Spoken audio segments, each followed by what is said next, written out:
Yeah, just started. Don't worry. Yeah. Please remember me if I forget something. Everybody should be nice. Okay, so let's begin. I don't know exactly how to put the PDF in full screen modality, but I guess it's okay like that. I don't think it's so different. So yes, let's keep it like that.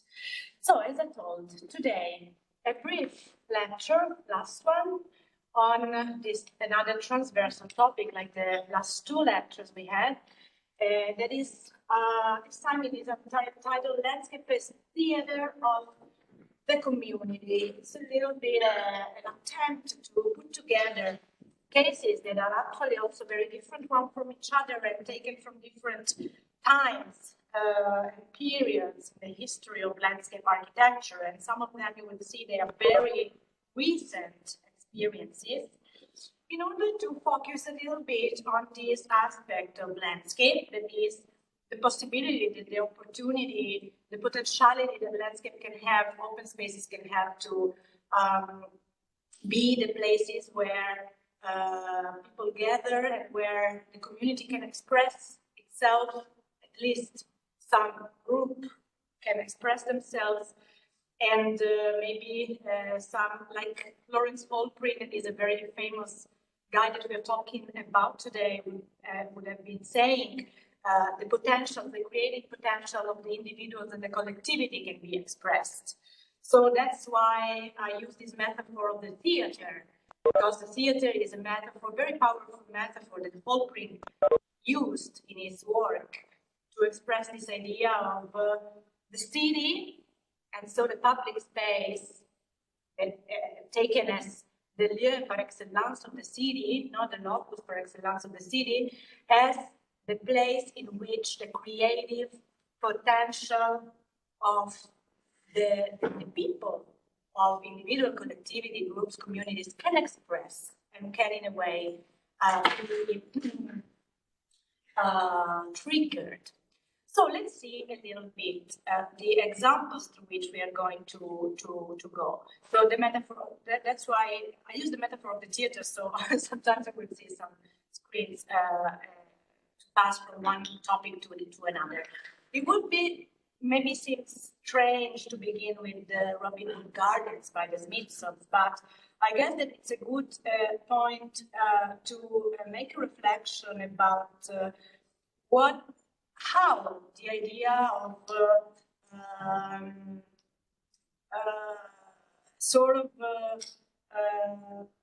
public space for the community, meant for the community, has been changing in the past few decades. So with the Robin Hood Gardens, who of you know this project, know this building? That's very iconic, very famous. Have you heard about it? Okay, so maybe I can give some explanation about the building and the estate before going into our discourse.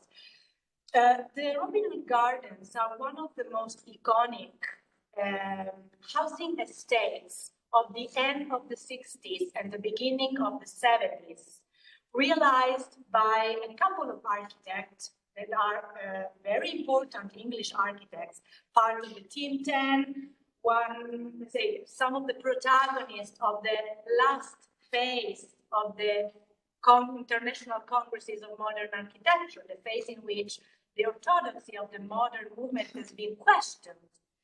And so these two architects, Ellison and Peter Smithson, are part of the very soul of the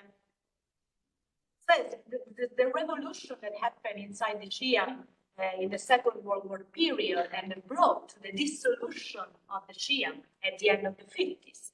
So they brought into the debate many interesting and say alternative elements of the discourse that should be would be meant to put in questions in a way the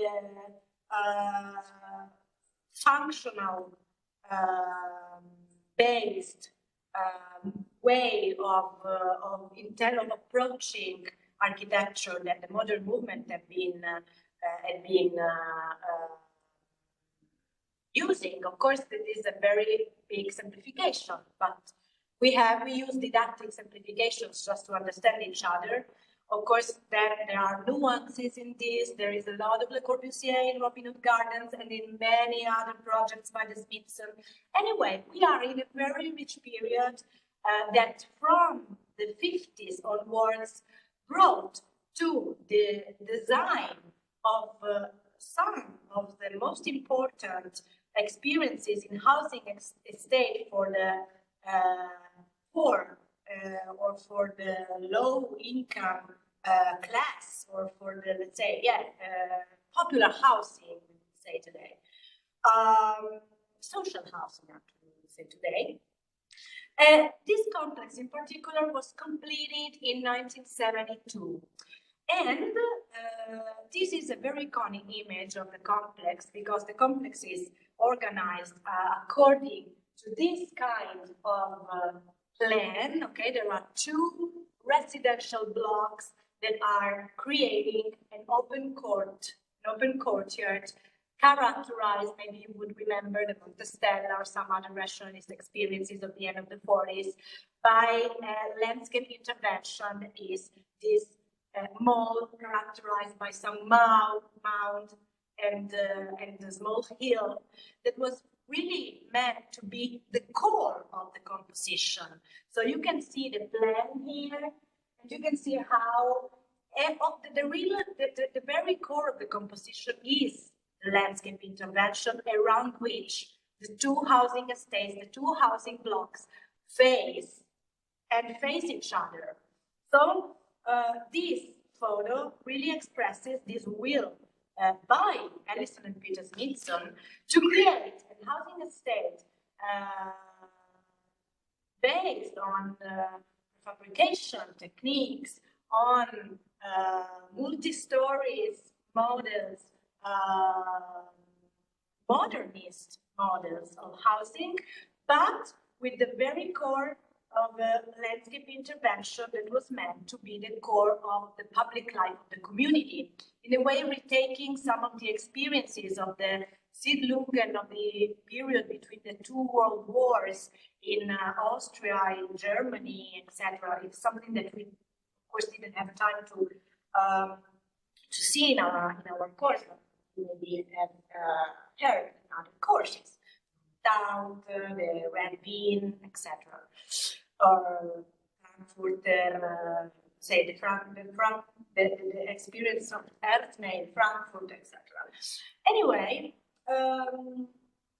the very what we are going to focus a little bit more about. So this is the synthesis of what I have been saying until now, and maybe we can read it in order to make a point. The emblematic housing complex of Robin Hood Gardens in Poplar. We are in the East End of London, so we are in a part of the city that was considered in the period in which the housing estate of the Robin Hood Gardens have been designed and realized. It was a kind of marginalized and outskirt part of the city that now has been completely enveloped in the actual fabric of the city, and that is going through a process of gentrification, such as many other neighborhoods that were actually considered decades before marginal. So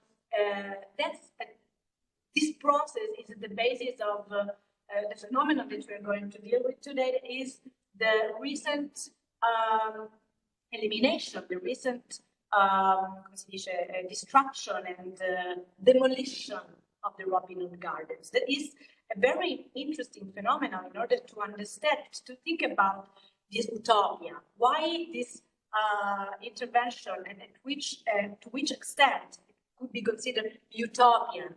Was it successful? Was it not successful? Why was it demolished? Under urban pressure and urban market say, capitalism, market pressure, and real estate pressure, or also because there are other reasons. So this question is still open. The demolition has begun in 2017, so we are still kind of trying to historicize and trying to deal with this process of demolition of one of the most emblematic housing estates of the 70s that was considered a piece of history of architecture, very important piece of history of architecture. Against the demolition, a lot of important architects have been taking their stance and fighting and struggling, but they didn't manage to avoid it. So that's a little bit the focus of this case study. So the emblematic housing complex of Robin Hood Gardens in Poplar in the east end of London, designed at the end of the 60s by Alison and Peter Smithson and completed in 1972, was the culmination of 20 years of research. And I told you, all this discourse that began still earlier in the 50s, after the Second World War, and with the new approaches of the CIAM and all the new impulses that the new generations of CIAM brought into the debate, was the combination of 20 years of research into social housing and public space, rooted in the conviction that it was possible to provide quality homes and meeting spaces that would foster community. You managed. I didn't manage. Very good. So, of course, according to the model of the big block that proved to be already in the 70s, proved to be already a little bit out of fashion. The Smithsons intended to create a new urban environment in which two residential blocks characterized by wide balconies, the famous streets in the sky, or streets in the air, configured an ideal public garden, isolated from the surrounding traffic-congested area. Despite its value as an expression of the architecture of the British welfare state and an example of the theories of the Smithsons and the Team 10, inspired by the brutalism of Le Corbusier's late work, the Robin Hood Garden scheme has attracted a great deal of criticism due to the decay and insecurity that has dogged the housing complex since its construction. So, of course, this criticism is at the basis of all the debate that brought to the possibility of its demolition, because in order to embody, let's say, new needs of the real estate market. Let's go to see a little bit what did the Smithsons meant with streets in the sky. So at the basis of the revolution of the Team 10 was the idea that modernism in its heroic phase in the 20s and 30s didn't manage to deal with the collective needs of the community, and that were all too much based on functionalist purposes and really detached from the expression of individual and collective needs. Individual and collective needs that find in gathering the main activity, in the possibility to create, in the creation of spaces that are actually meant for the gathering of people, for collective activities, and not for eventually specified functions of living. Like, you know, the Athens Charter was based on the four basic functions of the contemporary city: living, circulating, working, and tempo libero, and free time, spare time, etc. But there wasn't, there had been a lack of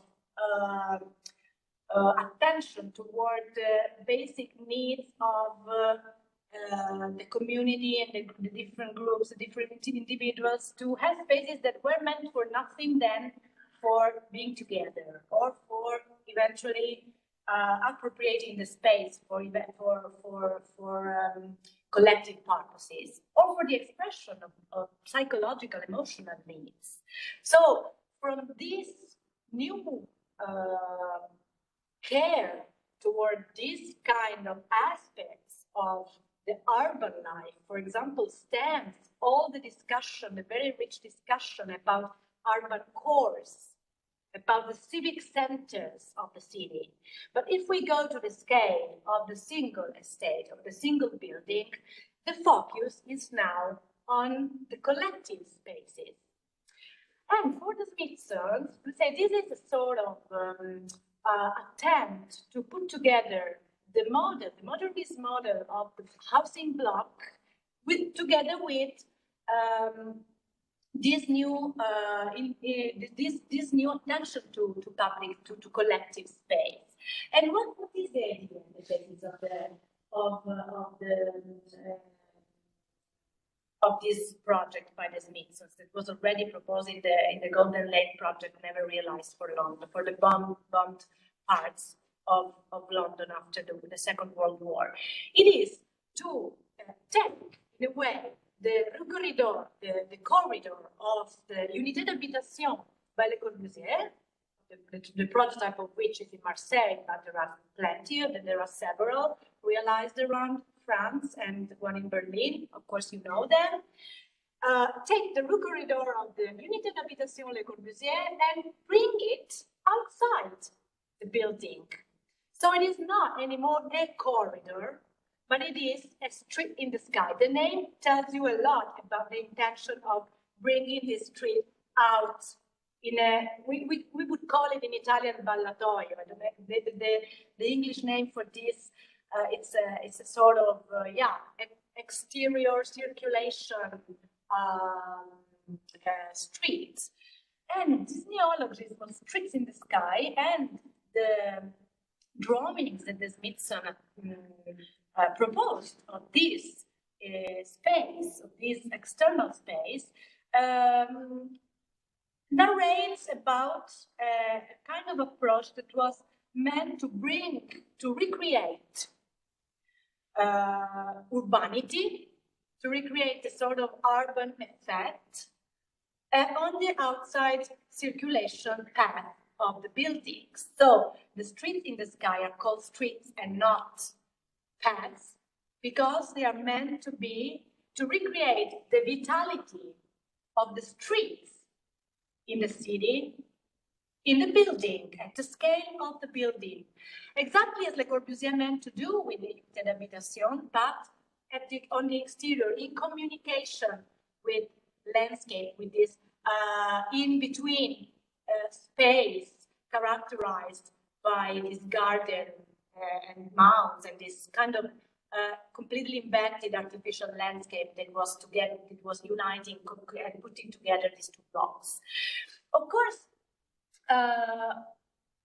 you may think that the Unité d'Habitation is an utopia when Le Corbusier says that the city can be transported at the scale of the building. We know, all of us know that it is kind of difficult because you will never have the vitality of the city because the city is made of many things, is a mixture of heterogeneous activities that will never be translated in a direct way inside a corridor, although there are commercial activities and maybe a kindergarten in it, okay? So this idea of the Smithsonian was meant to make a sort of step forward toward a more urban conception of the Unité d'Habitation and creating this urban effect and these urban values, this urban vitality at the exterior of the building. Of course, this is also an utopia in a way, because you can move it, you can move the corridor from inside to the outside, but of course, you won't have the city even in the streets in the sky. So, for example, there are photographers who have been dealing with during the life, the several decades of life of the housing estates of the Robin Hood Gardens and try to investigate the success or the not unsuccess of the of this urban vitality of the streets in the sky in the garden, in the Robin Hood Gardens. And this is an interesting photo in which the inhabitants are photographed while they are strolling or moving toward their houses in the streets in the sky and maybe meeting each other, or these two women are maybe meeting together and staying with their children. Maybe they are neighborhoods. We don't know exactly, but we can imagine that they are neighborhoods and they have they use the streets in the sky as a place of gathering.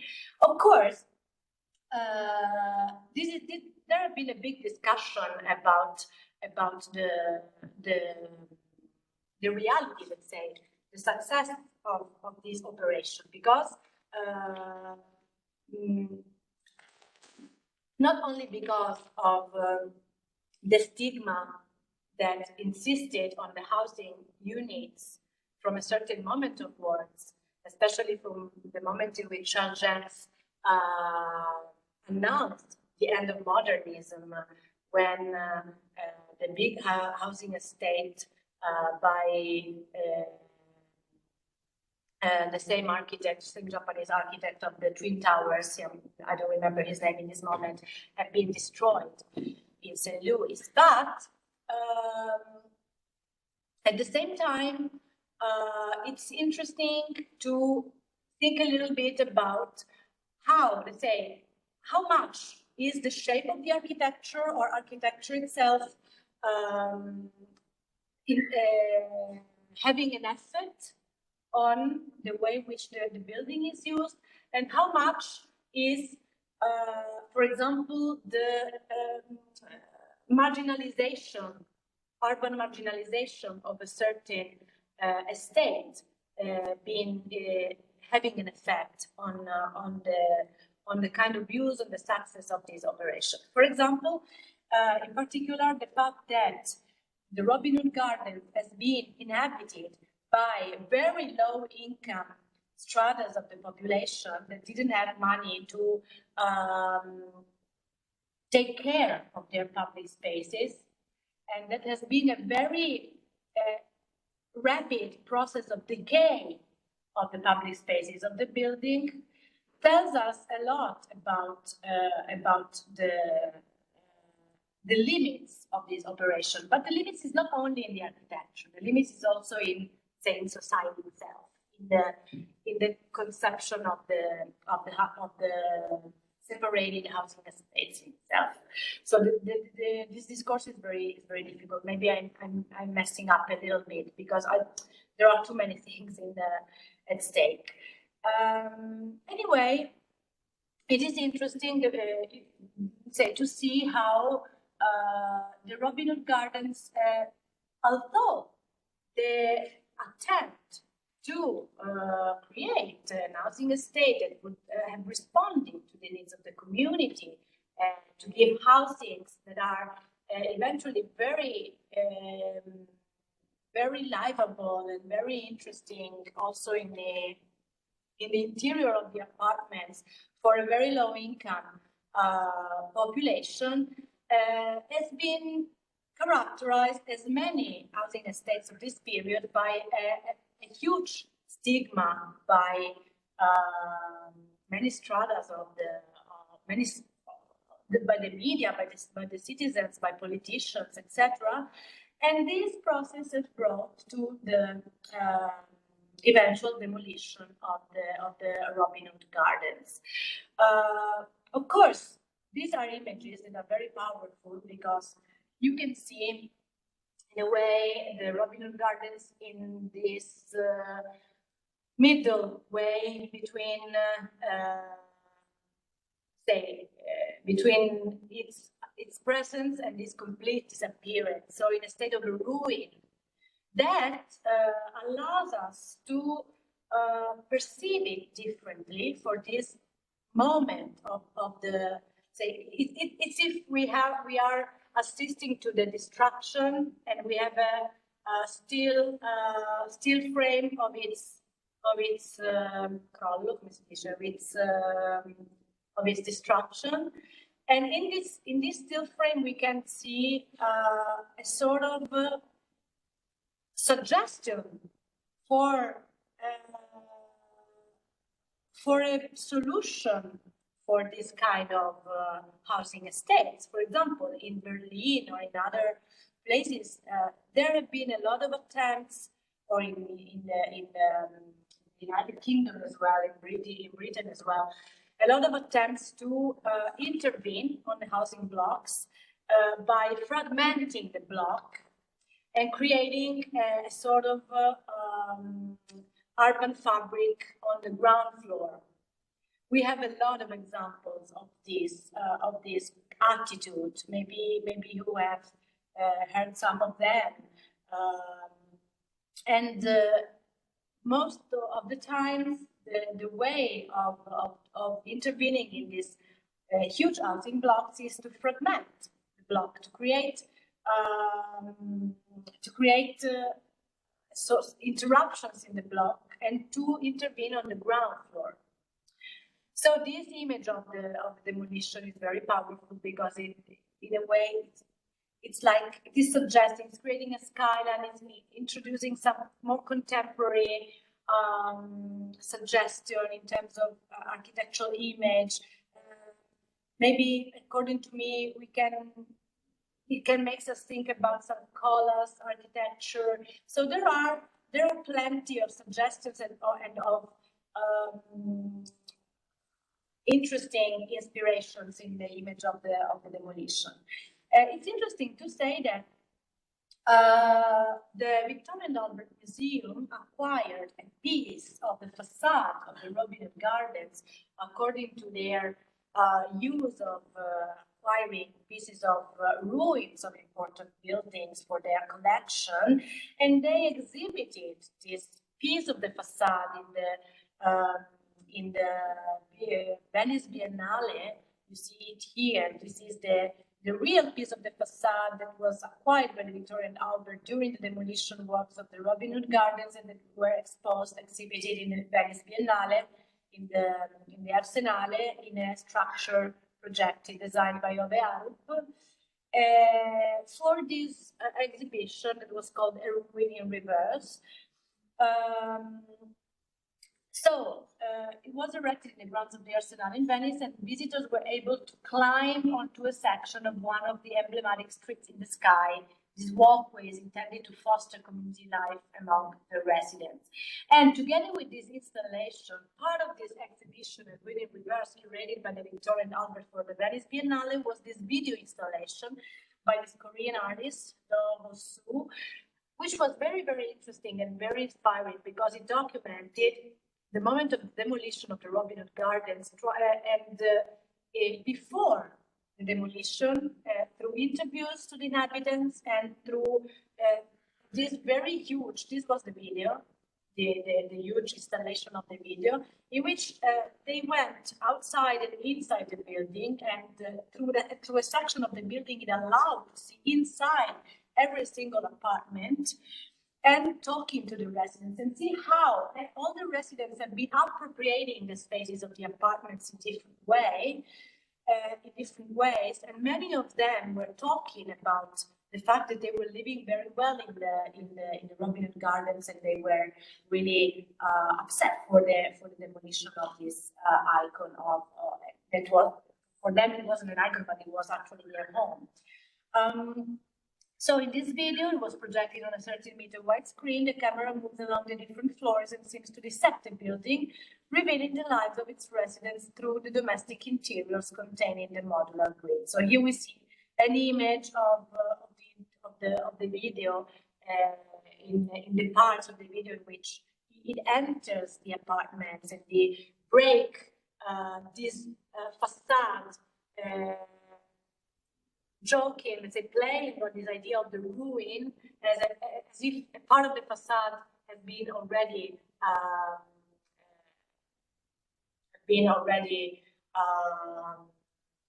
destroyed, and you could see inside the buildings.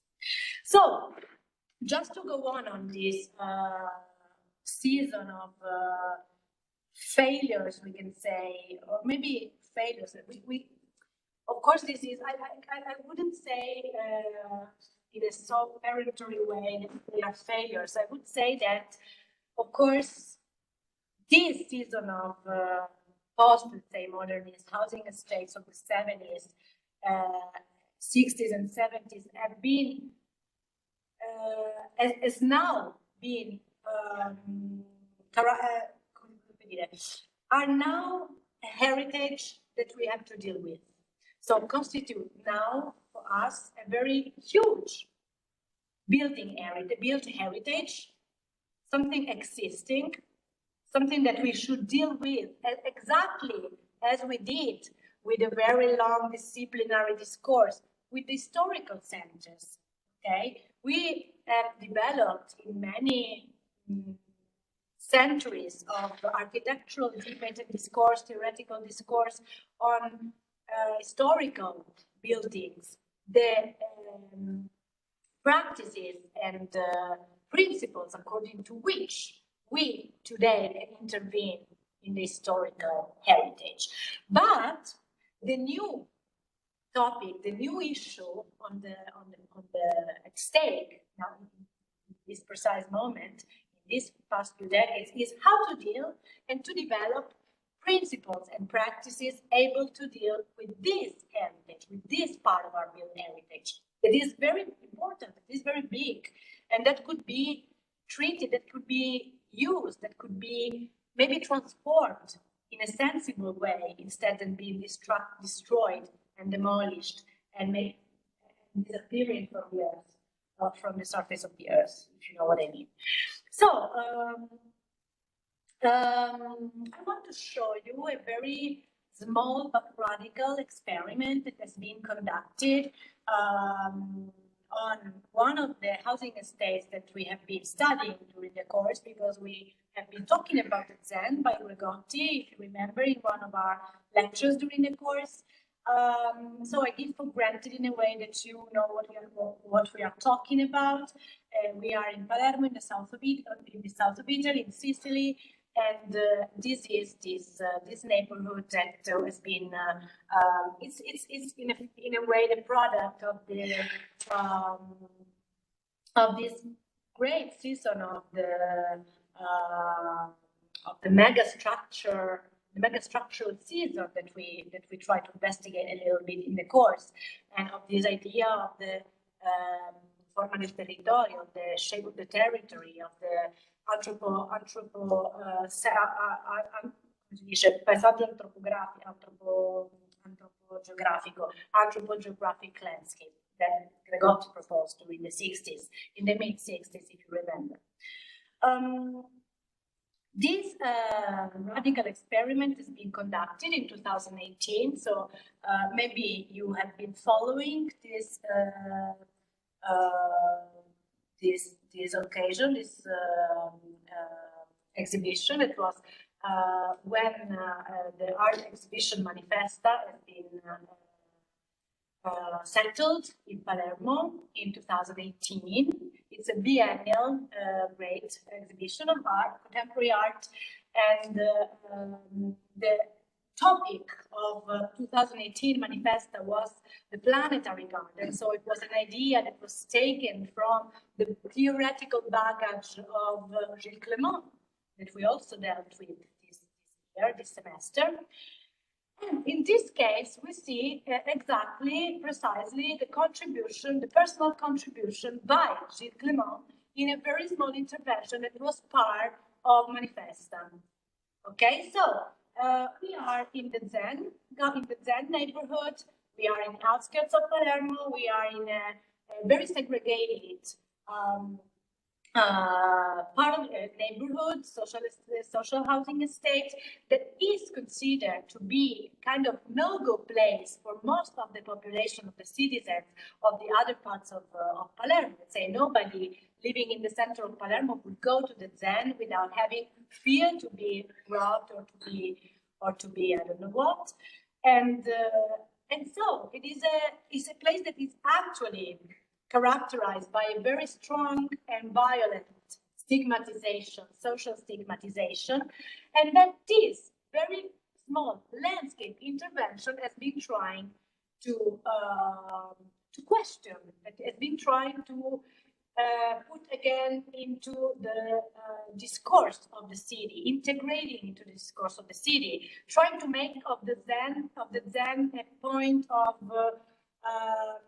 arrival for the visitors of Manifesta. So you can understand the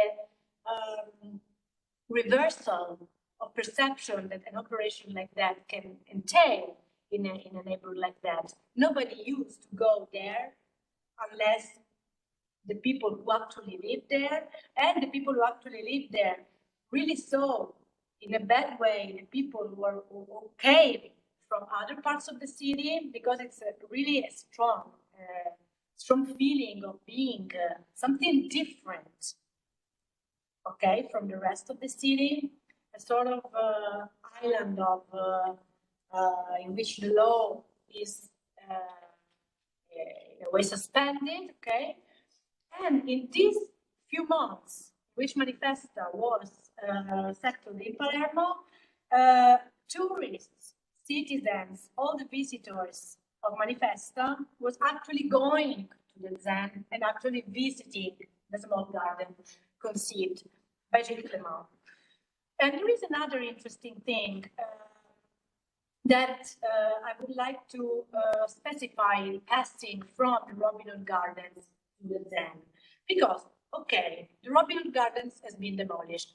I'm convinced that there could have been a lot of more interesting and better solutions for the Robin Hood Gardens than destroying it. Because, of course, I think that the demolition of the Robin Hood Gardens has been a tragedy that is, let's say, something has been sold really to the real estate market in order, instead of finding a solution that could be feasible. That would be a lot of solutions instead. Well, in the Zen is there. In the Gilles Clément, together with the collective, the French collective Coloco, that have been also working with Gilles Clément to the Tiers Paysage Garden in Saint-Nazaire, if you remember.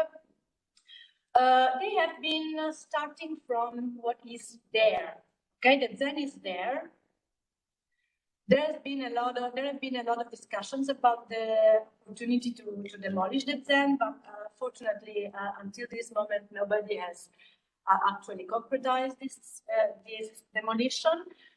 The Zen is considered to be a sort of point of departure, stratification on which it is possible to add a new layer of meaning, a new stratification, a new gaze, a new way of looking at things.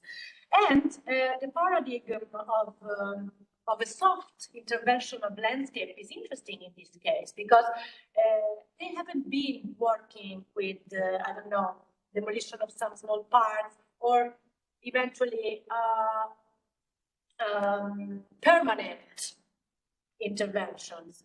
This has been only a sort of point of departure of a process of reversal of the gaze, of the consideration of this neighborhood, through an ephemeral operation, something that has not been meant to be there forever, something that has been meant to be happening, to have its time, to be there for some months, and then eventually to be continued, but not something actually permanent, not some structural operation that would have eventually changed structurally the morphology of the neighborhood.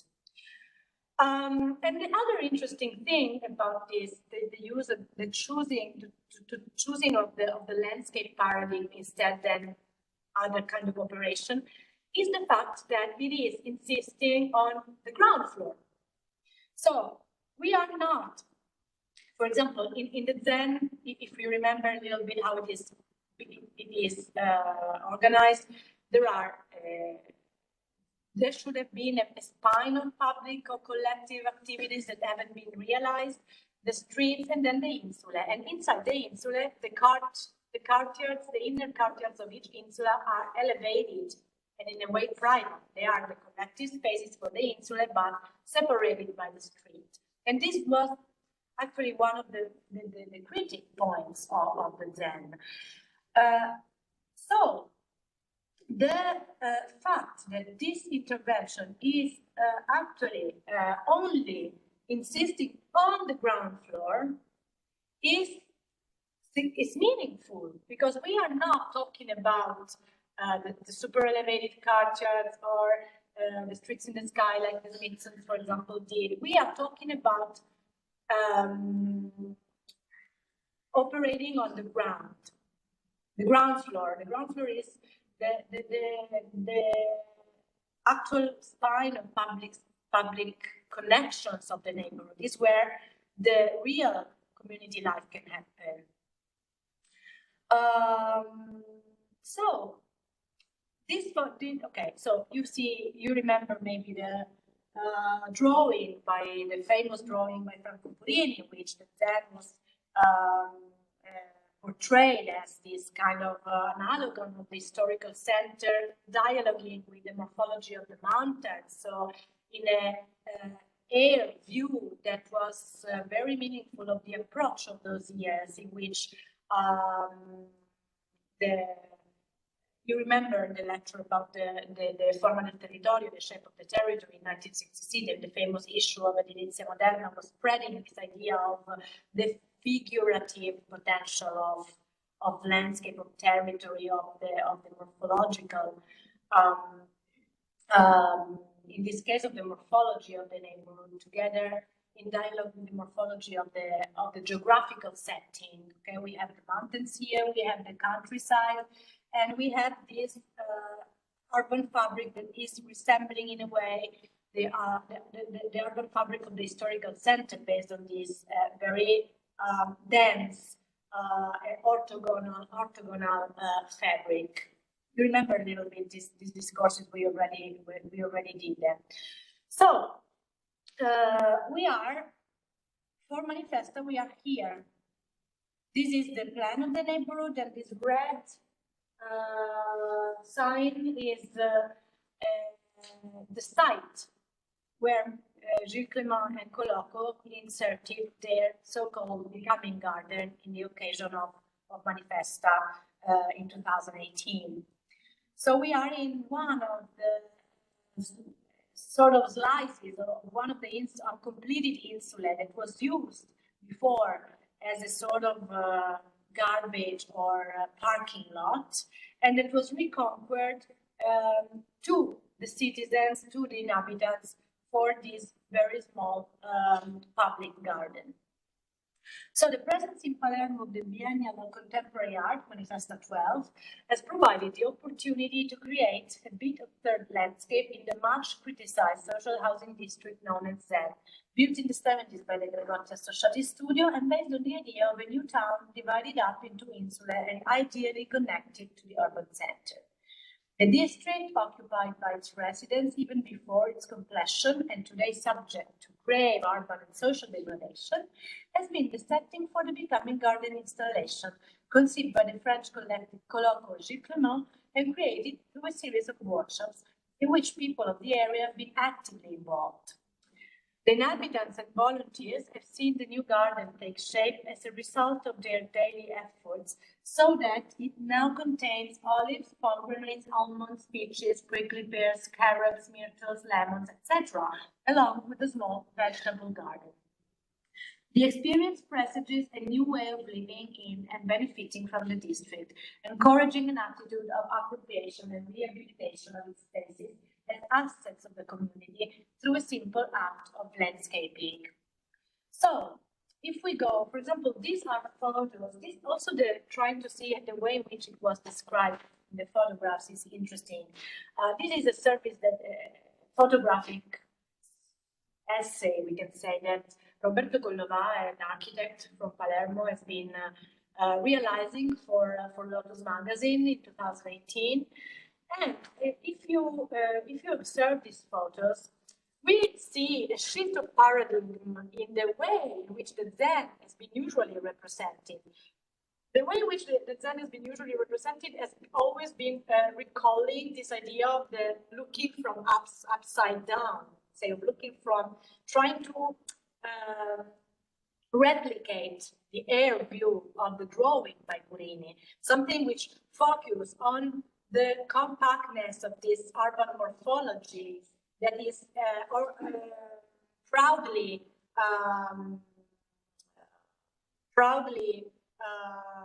facing the strong character of the geographical setting. It's a proud opposition between a strong, compact urban fabric and the nature around. And so the photographs were always taken from the top.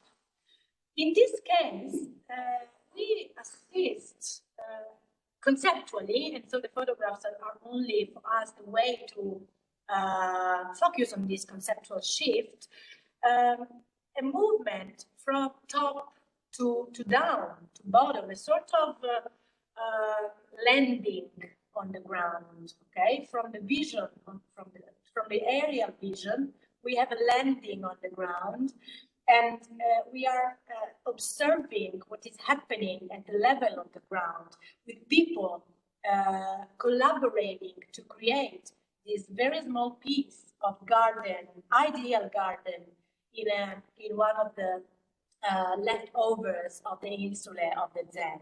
This is very interesting because it really entails, if not a structural change in the neighborhood, because of course it is not entailing any of this, but it is entailing a shift in the way in which we look at this. So we are maybe encouraged to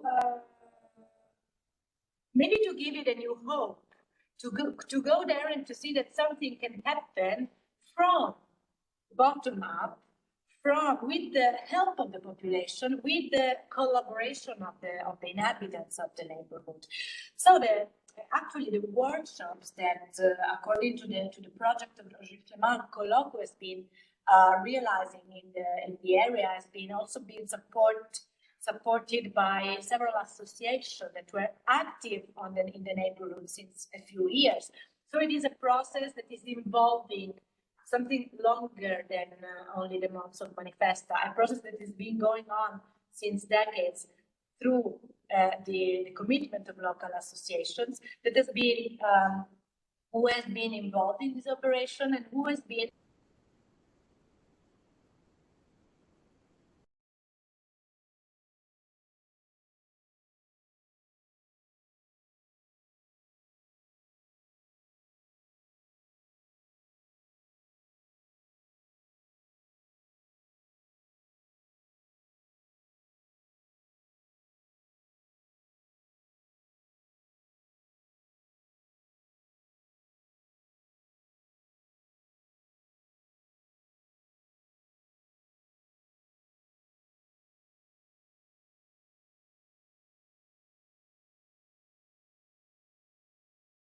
for the inhabitants of the neighborhood themselves, because for the first time they were encouraged to think that they could be involved in something collectively, in something meant for